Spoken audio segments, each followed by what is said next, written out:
Adobe Photoshop के अंदर photo manipulation के दौरान हमें कई सारी प्रॉब्लम्स को फेस करना पड़ सकता है, जिनमें से कुछ प्रॉब्लम्स ये भी हैं कि अगर हमारे पास कुछ फ़ोटो पर दाग वगैरह हैं तो हम उसे किस तरह से हटा सकते हैं। तो हम उन दागों को किस तरह से रिमूव कर सकते हैं, उन स्टेन्स को, उन नॉइसेस को किस तरह से रिमूव कर सकते हैं। इन नॉइसेस को, इन स्टेन्स को रिमूव करने के लिए फ़ोटोशॉप ने हमें 2 टूल्स प्रोवाइड किए हैं, जिसका नाम है spot healing brush tool, content awareness tool जिसके अंदर इनबिल्टेड है, healing brush tool and patch tool. ये दोनों टूल ऑलमोस्ट सेम है। इन दोनों टूल्स को एक ही टूल के अंदर एक्सप्रेस किया गया है, प्रेजेंट किया गया है, बस इसमें कुछ ऑप्शंस अलग होने की वजह से इन टूल्स को भी अलग रखा गया है। और एक है हमारे पास पैच टूल। तो आज हम इनके बारे में देखते हैं। सबसे पहले spot healing brush tool. Spot healing brush tool के अंदर आपके फ़ोटो में अगर कुछ जगह पर दाग हैं, जैसा कि अब यहाँ पर मेरे पास कुछ पॉट्स हैं, इस पॉट्स में से जो मेरा ये वाला पॉट है, इसका जो ये वाइट कलर का दाग है, मैं इसे अगर रिमूव करना चाहता हूँ तो इसके लिए मुझे क्या करना होगा, सिंपली अपने इस ब्रश के साइज़ को मैं छोटा कर देता हूँ और एज अ पेंट मैं इस इमेज पर कुछ इस तरह से स्प्रेड करता हूँ। तो यहाँ पर ब्लैक एरिया आप देख रहे हैं, ये फ़ोटो को पैच करने रिलेटेड, यानी कि फ़ोटो को फिक्स करने रिलेटेड मार्क है कि अगर आपकी फ़ोटो में कोई दाग है तो आप उसे इस तरह से रिमूव कर सकते हैं। मैं जैसे ही माउस का लेफ़्ट क्लिक छोड़ता हूँ वैसे ही आप इस दाग को गायब होता हुआ देख पाएंगे, कुछ इस तरह से।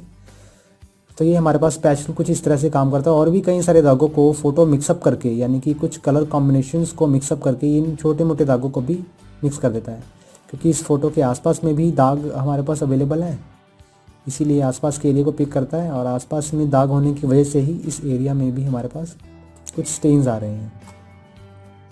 जितना ज़्यादा आप इस टूल को यूज़ करेंगे उतना ही ज़्यादा ये आपको दागों से फ्री करता जाएगा, कुछ इस तरह से।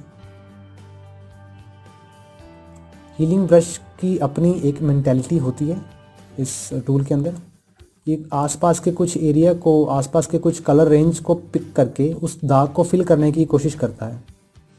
जैसे कि अब आप यहाँ पर वाइट कलर का दाग रहे हैं इस सर्कल के अंदर, अगर मुझे इसे रिमूव करना है तो सिंपली मुझे इस पर क्लिक करना है और ये आसपास के एरिया को पिक करके इस दाग को रिमूव करने का ट्राई करता है, उसको कोशिश करता है करने की।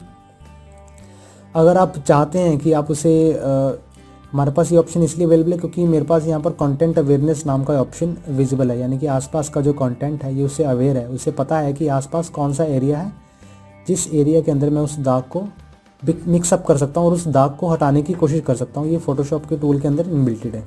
तो ये था हमारा सबसे पहला हीलिंग ब्रश टूल। आप इस ऑप्शन पर देख रहे हैं कि यहाँ पर मेरे पास इस ब्रश टूल के साइजेस, हार्डनेस जो कि सिंपली पेंट के प्रॉपर्टीज़ के जैसा है, कुछ मोड्स और कुछ टाइप्स हैं। टाइप्स के अंदर कंटेंट है, जैसा कि आपने देखा आसपास के एरिया को मिक्सअप करके दाग को भरने की कोशिश करता है, फिक्स करने की कोशिश करता है। क्रिएट टेक्सचर के अंदर उन पिक्सेल्स का एक टेक्सचर क्रिएट करके उसे बाद में रिड्यूस करने का आपको वो देता है, एक्सेसिबिलिटी देता है, कुछ इस तरह से आप उसका टेक्सचर क्रिएट कर सकते हैं। देख रहे हैं जैसा आप वीडियो पे, स्क्रीन पे। प्रॉक्सिमिटी मैच में ये अपनी प्रॉक्सिमिटी मैच करने की कोशिश करता है उसके एरिया को, कुछ इस तरह से। तो मैं इसमें सभी एक्टिविटीज़ को अंडू करके हम चलते हैं अगले इसकी तरफ, ऑप्शन की तरफ। अगले ऑप्शन में हम हीलिंग ब्रश टूल को यहाँ पर देख पा रहे हैं। मैं यहाँ पर अगर इस पॉइंट को फिल करना चाहता हूँ, यहाँ पर मेरे पास ये होल है, मैं इसे फिल करना चाहता हूँ, तो उसके लिए मुझे क्या करना होगा, अपने कीबोर्ड पर आल्ट को प्रेस करना होगा और यहाँ पर मेरे पास एक पॉइंटर आ जाएगा। इस पॉइंटर का मीन है कि ये एक सोर्स पॉइंट है जहाँ से फोटोशॉप के इस टूल ने डेटा लेना है। मैं जब लेफ़्ट क्लिक करता हूँ, आल्ट मैंने अभी दबा के रखा है कीबोर्ड पर, मैं अब लेफ़्ट क्लिक करता हूँ। लेफ़्ट क्लिक करते ही आपका जो कंटेंट है वो मैच हो जाएगा, यानी कि पर्टिकुलर इस पॉइंट से सोर्स पिक करेगा इस टूल का। तो मैं अगर उस टूल को यहाँ पर ले जाकर सिंपली लेफ़्ट क्लिक करता हूँ तो ये टूल यहाँ से फिल होना शुरू हो जाएगा। तो ये आपका जो होल है ये भरना शुरू हो गया। जैसे जैसे आप इसे मूव करते जाएंगे वैसे वैसे जो उसका सोर्स पॉइंट है वैसे ही हिलता जाएगा, यानी कि जहाँ जहाँ आप उस पॉइंट को मिक्सअप करते रहेंगे वैसे वैसे पॉइंट भी उस एरिया को, उस डेटा को फिल करता जाएगा। कुछ इस तरह से आप एम्प्टी एरियाज में उसे चेकआउट कर सकते हैं। उससे ज़्यादा डिटेल में समझने की आप इससे पूरे पॉट को डिज़ाइन कर लेते हैं ताकि आपको पता लग सके कि ये जो पूरा एरिया है ये वन पॉइंट के ऊपर डिपेंडेंट है। वैसे कंट्रोल Z करता हूँ तो मेरे पास ये था दूसरा ऑप्शन। तीसरे ऑप्शन में मैं अगर कंटेंट अवेयरनेस के इस टूल को यूज़ करता हूँ, तीसरे ऑप्शन में अगर मैं पैच टूल को ओपन करता हूँ, पैच टूल यानी कि अगर मुझे इस सर्कल को फिलअप करना है तो मुझे इसके आसपास एक घेरा बनाना होगा, यानी कि फ़ोटो में आपको जहाँ भी दाग दिखे उस दाग को आपने आउटलाइन कर लेना है आउटलाइन कर लेने के बाद आपको सिंपली यहाँ से कहीं भी मूव कर देना है किसी साफ़ एरिया की तरफ। मैं इसे डीसेलेक्ट करता हूँ कंट्रोल डी प्रेस करके, तो आपका ये जो सर्कल है, ये जो होल है, ये भी फिलअप हो गया है। इसी तरह से एक और टूल की ओवरव्यू मैं आपको दिखा देता हूँ, कंटेंट अवेयर मूव टूल। अगर मैं इस छेद को भी, इस होल को भी फिलअप करना चाहता हूँ, फिक्स करना चाहता हूँ, तो इसी के आसपास एक और घेरा बनाएं। अगर मैं अपना, मेरी जो सिलेक्शन है अधूरी है और मैं अपना लेफ़्ट क्लिक छोड़ देता हूँ, तो ये ऑटोमेटिकली फ़ोटोशॉप उसे फिलअप कर लेता है। तो मैं इसमें मूव करता हूँ इसे अप की तरफ आप इसे कहीं भी ले जाएं तो ये जो दाग रहेगा आपका, ये कहीं और हो जाएगा, और आसपास कंटेंट अवेयरनेस एरिया के थ्रू आप उसे देख सकते हैं। मैं इसे टिक मार्क करता हूँ तो आपका ये छेद भी फिल हो गया। अब आप चाहें तो इस कंटेंट को यूज़ कर सकते हैं, चाहे तो डिलीट कर सकते हैं। कीबोर्ड पर डिलीट प्रेस करें,